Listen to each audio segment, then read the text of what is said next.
कौन है नीम करोली बाबा जिनके कारण कैची धाम में लोग जाते हैं। दोस्तों, ये तो आप सभी जानते होंगे कि नीम करोली बाबा का जिक्र मार्क जुकरबर्ग से लेकर स्टीव जॉब्स तक ने किया है। तो आज हम इस वीडियो में जानेंगे कि नीम करोली बाबा आखिर कौन थे और क्या उनकी पृष्ठभूमि थी। नीम करोली बाबा 20वीं सदी के प्रसिद्ध संतों में एक हैं। बाबा की ख्याति देश विदेश तक फैली है। 17 साल में ही बाबा को ज्ञान की प्राप्ति हुई थी। भक्त इन्हें हनुमान जी का अवतार मानते हैं। नीम करोली बाबा को केवल भारत ही नहीं बल्कि विदेशों में भी प्रसिद्ध संत के रूप में जाना जाता है। ये 20वीं सदी के महान संतों में एक थे, जिनके दर्शन के लिए बड़ी बड़ी हस्तियां भी लालायित रहती थी। नीम करोली बाबा के भक्तों की सूची में एप्पल कंपनी के फाउंडर स्टीव जॉब्स, प्रधानमंत्री नरेंद्र मोदी, क्रिकेटर विराट कोहली और अभिनेत्री अनुष्का शर्मा का नाम भी शामिल है। बाबा के अनुयायी इन्हें हनुमान जी का अवतार मानते हैं। बाबा के जीवन से कई चमत्कारें भी जुड़ी है, लेकिन इतनी महानता होने के बावजूद भी बाबा स्वयं को साधारण व्यक्ति ही मानते थे और किसी भी भक्त को अपने पैर छूने नहीं देते थे।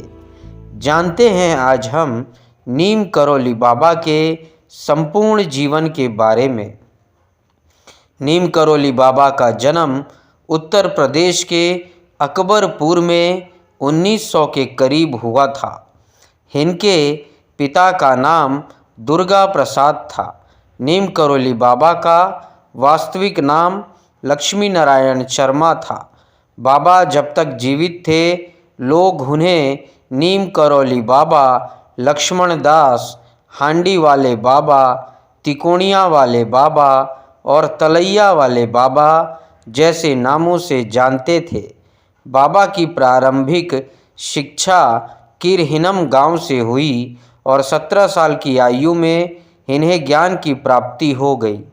नीम करोली बाबा का विवाह 11 वर्ष की अल्प आयु में ही करा दिया गया था, लेकिन विवाह के बाद बाबा ने घर त्याग कर दिया और गुजरात में एक वैष्णव मठ में दीक्षा लेकर साधना करने लगे।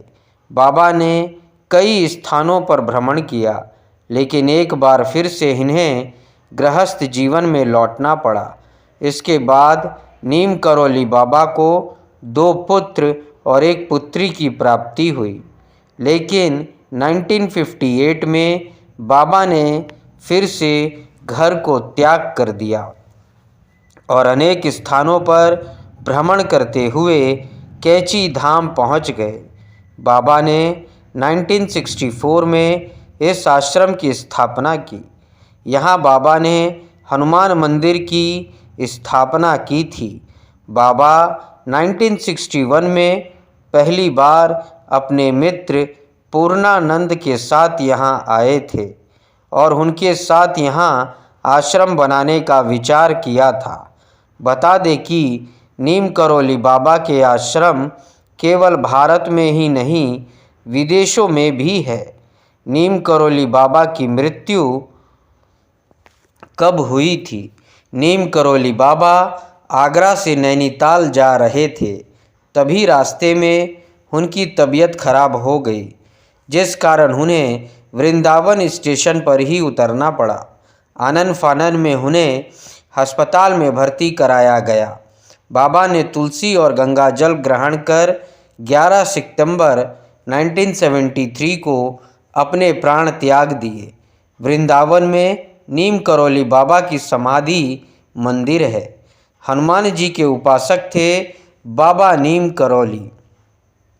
बाबा नीम करोली को भक्त व उनके अनुयायी हनुमान जी का अवतार मानते थे, लेकिन नीम करोली बाबा खुद भी हनुमान जी की पूजा करते थे।